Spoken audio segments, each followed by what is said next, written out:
So here we are today. I'm going to replace the rotor on my GL1100. Just did some work to it. Just rebuilt the air shocks. I got the brakes off. Just did the brakes. That's why the calipers are already off. So I'm going to leave it out of the way while I'm going to change that rotor. Alright, so first thing we need to do is to break the bolts loose and hold it on. So let me get to that. Alright, I've got a 12mm socket with an extension on it. Just going to go around, line these bolts up. I'm going to use the caliper brace here as a support because I got the bike lifted still, but I'm going to take some pressure off that tire, I think, to get that axle out anyway. But I'll do that after. So first thing to do is just go around and break all these loose. Alright, you get the idea. I'm going to work my way around.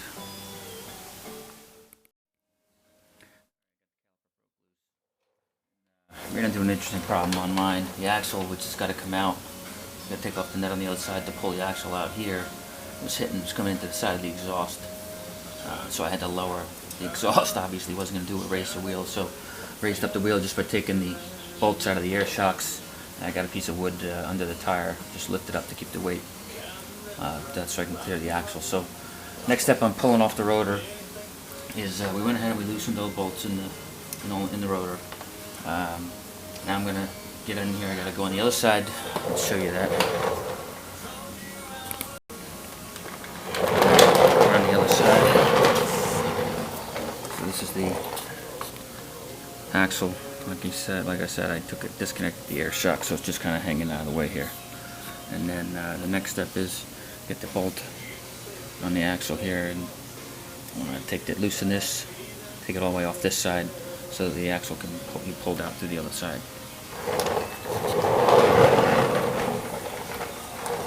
Alright, then put a flat screwdriver through here to hold it from turning, and then you can use that and pull out on it. So let me get the camera set up, we'll try that. Alright, so let's break.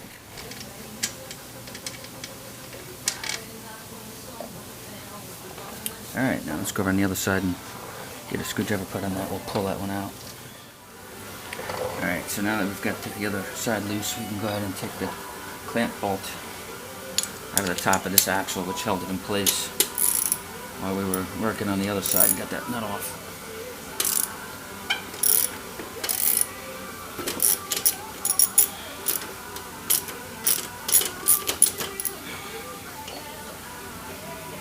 You don't have to have loosened it quite a bit. Don't take it all the way out. What I usually do then is get a big screwdriver, flat blade screwdriver, just put a little pressure in between those two just to separate that a little bit.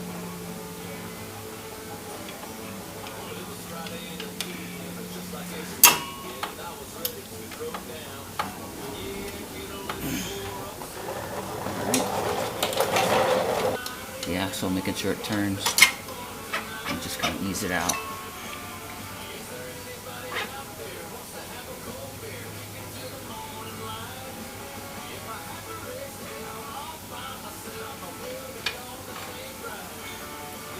Alright, so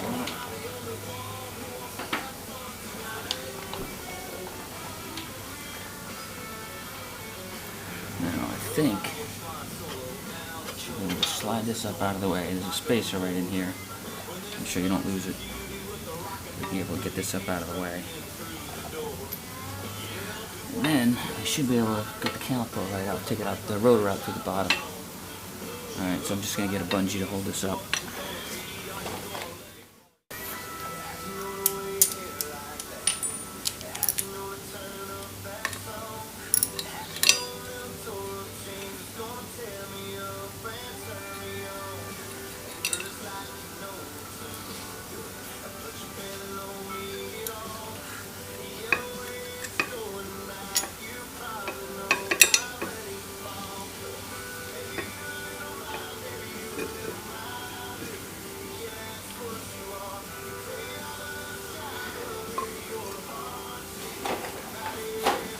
Alright, drop the old one out and get the new one here.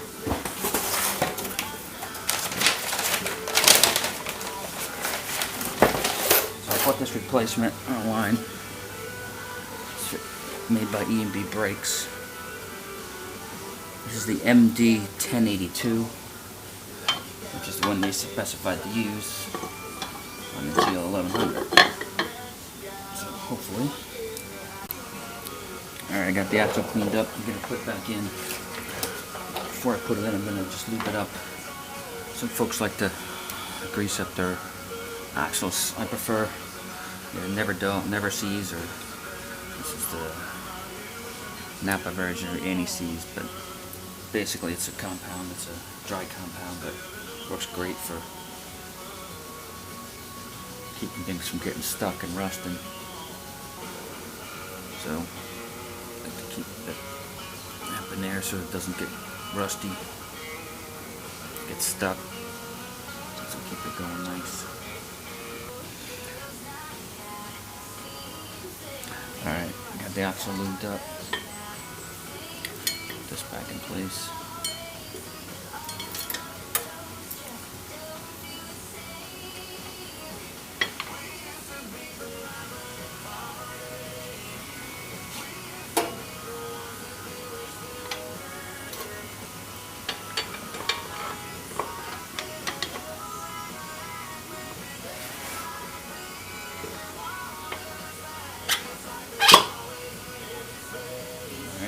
Went right through nice. Alright, first thing to do is we'll get this button pushed all the way in and tightened up. Get it popped all the way in, okay.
Alright, let's get the bolts put back on the shocks.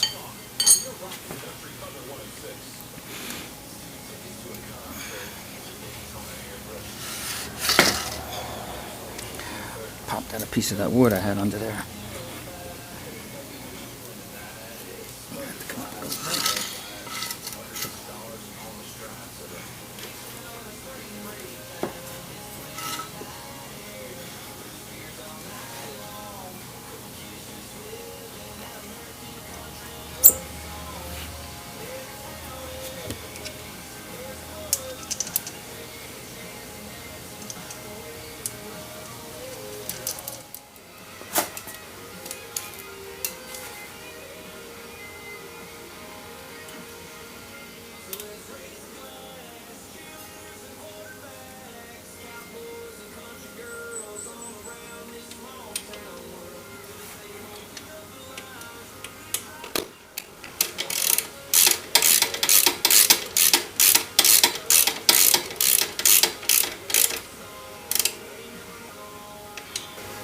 Alright, I'm going to pull the piece of wood out so I can turn the wheel. I'm going to go ahead and tighten up all these. I'm going to use a cross pattern. Well, I might as well pull it out and show you.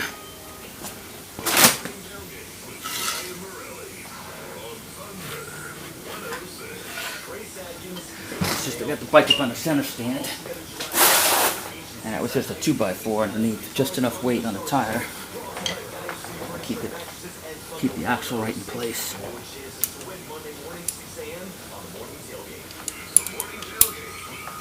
I'm going to go ahead and get these tightened up.